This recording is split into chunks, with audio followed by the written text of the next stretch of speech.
وَإِمَّا تَخَافَنَّ مِنْ قَوْمٍ خِيَانَةً، اور اگر آپ ڈرتے ہیں کسی قوم کے عہد شکنی سے، فَانبِذْ إِلَيْهِمْ عَلَىٰ سَوَاءٍ، توڑ دو ان کے ساتھ معاہدہ کھلم کھلا اعلان کر، ان اللہ لا يحب الخائنین۔ تفسیر ابن کثیر میں اس جگہ ایک واقعہ نقل ہے۔ معاویہ رضی اللہ تعالیٰ عنہ کے زمانے میں سلطنت روم سے معاہدہ ہوا، اور معاہدے کے دوران رومیوں نے مسلمانوں کی ناک میں دم کیا، اور ایسا بھی نہیں کہ مسلمان کھل کر عہد توڑے، تو معاویہ رضی اللہ تعالیٰ عنہ نے ان کے جواب میں سرکاری فوج کو سرحدوں پہ ڈال دیا۔ بس جس طرح معاہدہ پورا ہو گیا، آج حکم دے دیا فوج کو، کرو حملہ، چل۔ فوج آگے بڑھ رہی ہے، فتح پر فتح، فتح پر فتح۔ چند گھنٹے باقی ہے روم کے اطاطالیہ کنٹرول کرنے میں۔ دوپہر کا وقت ہے، سخت گرمی ہے، تپش ہے، دھواں ہے، گرمی کا زور ہے، اور ایک شاہ سوار آواز لگا رہا ہے، وفا اللہ غدر فی الاسلام، اے معاویہ عہد پورا کرو، خیانت نہ کرو۔ بھئی کون ہے؟ کوئی پیچھے سے آ رہا ہے، پھر آواز آ رہی ہے، یا معاویہ وفا اللہ غدر فی الاسلام۔ معاویہ نے فوج کو آرڈر دے دیا، رک جاؤ، ٹھہرو، اس کو سنو۔ وہ شخص قریب آیا، گھوڑے سے اترا، منہ ڈھانکا ہوا تھا کپڑے میں، تپش اور ریت سے بچنے کے لیے، اور معاویہ سے کہا، آپ کو پتا ہے کہ جب ایک قوم کے ساتھ عہد و پیمان ہو جائے، جب تک عہد و پیمان کے توڑنے کا ہم نے اعلان نہ کیا ہو، ان کے خلاف فوج کشی بھی نہیں کریں گے، یا آپ سرحد کے قریب جو فوج لائے، یہ بھی غلط کیا ہے۔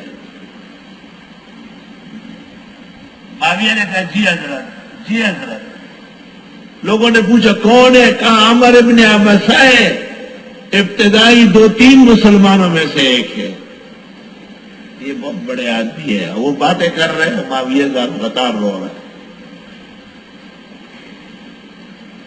اور پھر معاویہ رضی اللہ عنہ نے فوج اسلام کو حکم دیا کہ واپس ہو جاؤ، حاصل ہونے والے تمام علاقے واپس کر دیے۔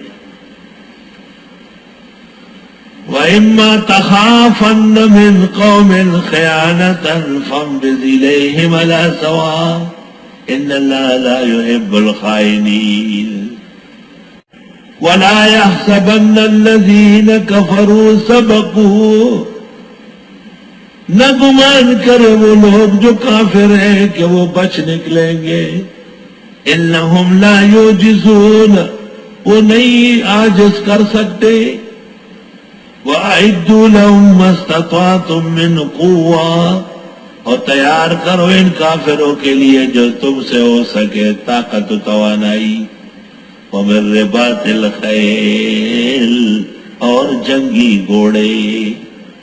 فوج میں اب بھی گھوڑے کے پلٹون ہیں، استبل بھرے ہوئے، تُرْهِبُونَ بِهِ عَدُوَّ اللَّهِ وَعَدُوَّكُمْ، کہ ڈراؤ ان کے ذریعے جو دشمن خدا کا ہو، دشمن تمہارا بھی، وآخرین من دونہم، کچھ اور لوگ ان کے سوا، لا تعلمونہم، تم ان کو نہیں جانتے، اللہ یعلمہم، اللہ جانتے ہیں، وما تنفقوا من شیء فی سبیل اللہ، اور جو تم خرچ کرو گے راہ خدا میں، یوفی الیکم، پورا دیا جائے گا تم کو، وانتم لا تظلمون، تمہارے ساتھ ظلم نہیں ہوگا۔ وَأَعِدُّوا لَهُم مَّا اسْتَطَعْتُم، مفتی محمود فرماتے تھے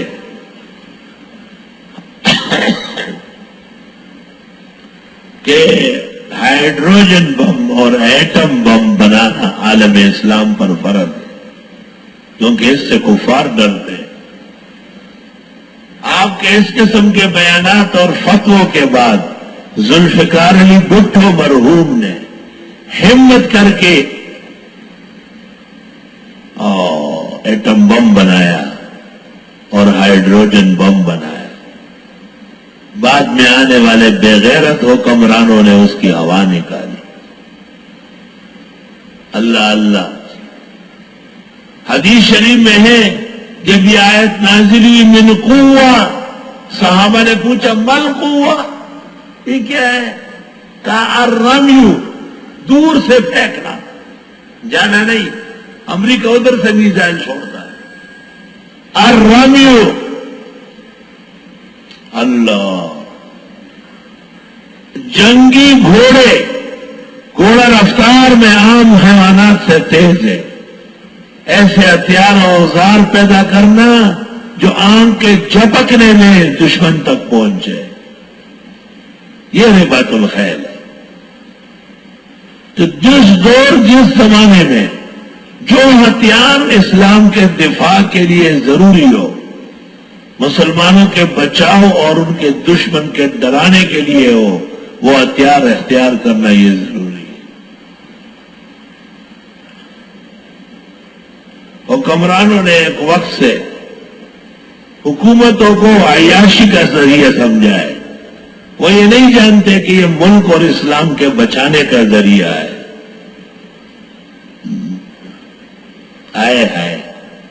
ہے سبحان اللہ و بحمدہ سبحان اللہ العظیم. چھٹی صدی ہجری ہے. وما كان اللہ لیعذبہم وانت فیہم، نہیں ہے اللہ کے عذاب دینے اور آپ موجود ہو جب تک آپ مکہ میں تھے، مکے والے بچے تھے.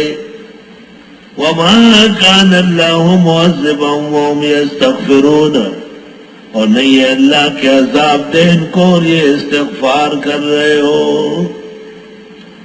امام بخاری نے اپنی تاریخ الکبیر جلد 1 قسم اول 132 پر نقل کیا ہے. قال محمد بن ابی ایوب عن ابی موسیٰ امانان کان علی عہد رسول اللہ صلی اللہ علیہ وسلم، پیغمبر کی زندگی میں تو امن کے 2 ذریعے تھے. ایک پیغمبر رفع احدہما، وہ اٹھ گیا، وبقی الاخر، اور دوسرا ہے التاریخ الکبیر جلد 1 قسم اول 132. اس میں اس بات کی وضاحت ہے کہ صحابہ اور تابعین کہتے ہیں کہ پیغمبر صلی اللہ علیہ وسلم وفات کے بعد دنیا میں نہیں رہے، اور صرف اب استغفار باقی ہے جس کے ذریعے امت محفوظ رہے. نبی کی موجودگی میں 2 چیزیں بچاتی تھی، ایک وجود نبوت اور دوسرا استغفار. وفات رسول کے بعد ایک چیز باقی ہے، کثرت استغفار. وما لهم الا يعذبهم اللہ، کیا ہوا ان کو کہ عذاب نہ دے ان کو خدا. وهم يصدون عن المسجد الحرام، اور یہ روکتے ہیں مسجد حرام سے. وما كانوا اولیاء، اور یہ مسجد کے اہل نہیں. ان اولیاؤہ الا المتقون، نہیں یہ مسجد کمیٹی کے اہل مگر پرہیزگار لوگ. اور لوگ کمیٹی والے خود ہی مسلط ہوتے ہیں، ان میں جو زیادہ داڑھی مونڈا ہوتا ہے بینکرز ہوتا ہے، وہ صدر یا خزانچی ہوتا ہے. ولیکن اکثرهم لا یعلمون، لیکن اکثر ان کے جانتے نہیں.